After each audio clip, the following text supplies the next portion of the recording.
Hey y'all, welcome back to the channel. So in today's video, we're finally mounting the seats in the old Willys Jeep.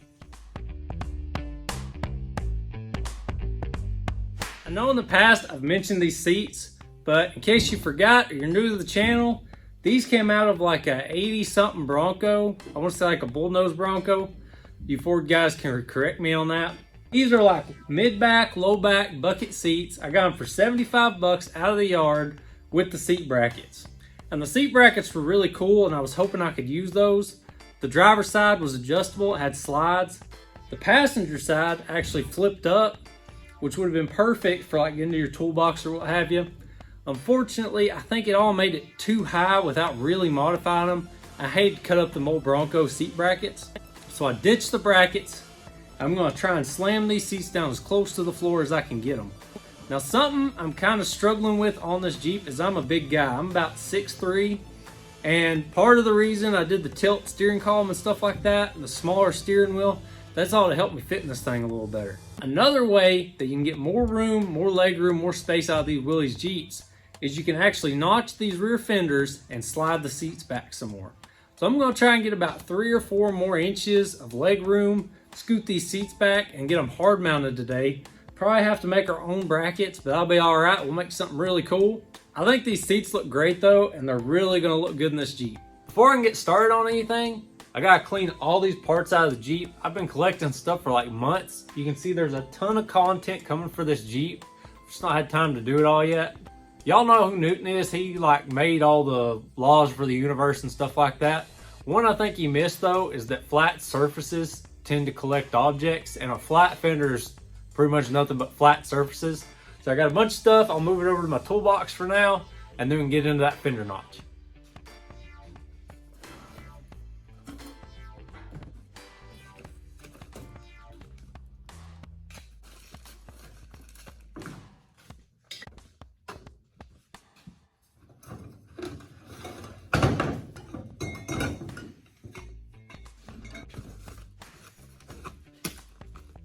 Now that we got the back all cleared out here, and y'all might have seen some cool stuff you might have picked up on. So there might be a little bit of spoiler in that clip, but I've got my seat set up right here, pretty much centered with the steering wheel.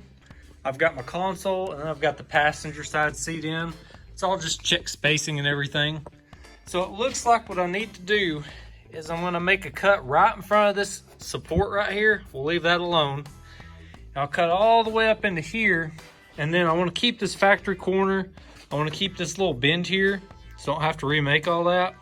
So right in front of that corner, we'll draw us a line, and then I think we're going to take about 3 or 4 inches out back here. So we'll make another line there. Ideally, like where this seat back kind of comes in contact with this plane, that'll be like back here where this roll bar is. So I don't want to go past that. I don't want the back of the seat to be past that roll bar area really. So we're going to try and be careful. We'll measure everything twice and cut once. That's the plan though. So I'll go ahead and pull these seats out and we'll mark everything up. I got them seats pulled out, center console, and the seats are sitting over there.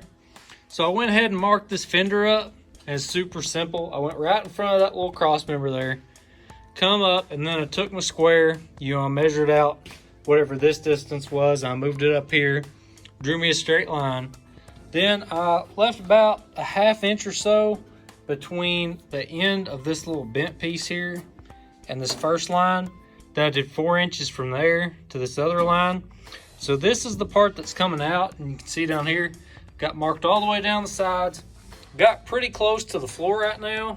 We might end up having to move that line up just a little bit because I might not can get my cutoff wheel in there. Ignore them bad welds there. That was something I did a long time ago. Anyways, this is the ideal though. So, I'll have this whole chunk right here. I'll cut that piece out. I'm going to cut it all out in one go though. And once I have this off, I'm going to cut that 4-inch piece out right there. And then this whole unit is just going to come back 4 inches, welded in right there. And then we'll have to make us up a little patch panel for right here. And I need to make up one for this right here too. But that's really the whole ideal. It's not too bad. So we'll go grab the grinder, see if we can cut this thing out, and we'll get scooted back. I just got these the other day. They're from Benchmark Abrasive. They're the 4.5 inch cutoff wheels, the premium version. It's supposed to have 4 times the cutting power. I'm not sponsored by Benchmark Abrasives or anything, but I'll tell you what, they make a good product. Their cutoff wheels are good. I like their flap disc.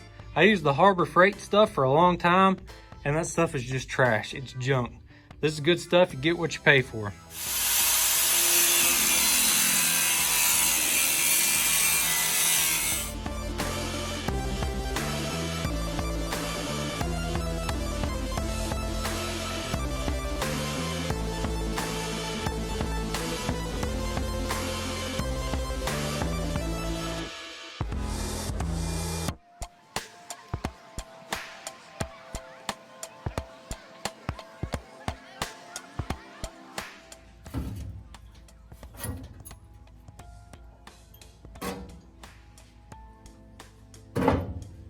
This is not for the faint of heart. I hate cutting big chunks out of my Jeep like this. If y'all remember when I did the custom dash thing, I was cutting them big chunks out of the dash, it just about makes you sick. I mean, this is a big piece of Jeep I just cut out of here. I mean, look at that. Look at this big old hole I got now. This is all part of the process though. I mean, you've got to do big things and you get big rewards, and this is just one of the ways you get there. So I'm gonna get all these edges cleaned up. I gotta cut that other little piece out of this section I just took out. We'll scoot it back, get all that kind of tacked in there. We'll figure out our plate, we'll go from there. All right, now that I got all these edges cleaned up, this piece right here, it's just gonna set in like right up in here. And then we'll make that little panel to fill that in. But see, now the whole seat can scoot back that much.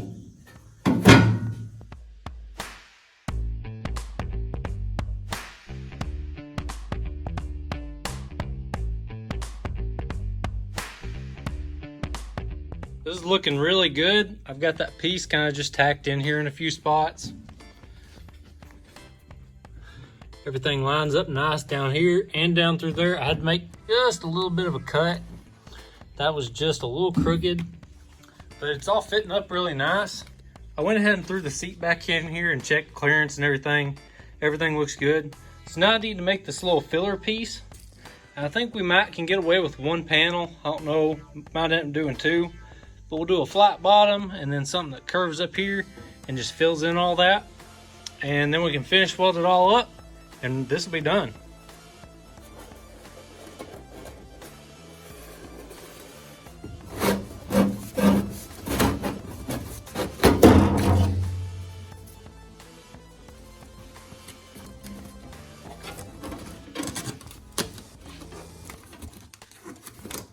Y'all can see I got my cardboard out and made me a little template. That's what my plate's gonna look like. I'm gonna try and do it in 1 piece. It shouldn't be too hard. You know, I'll lay that out flat and cut it out and bend it.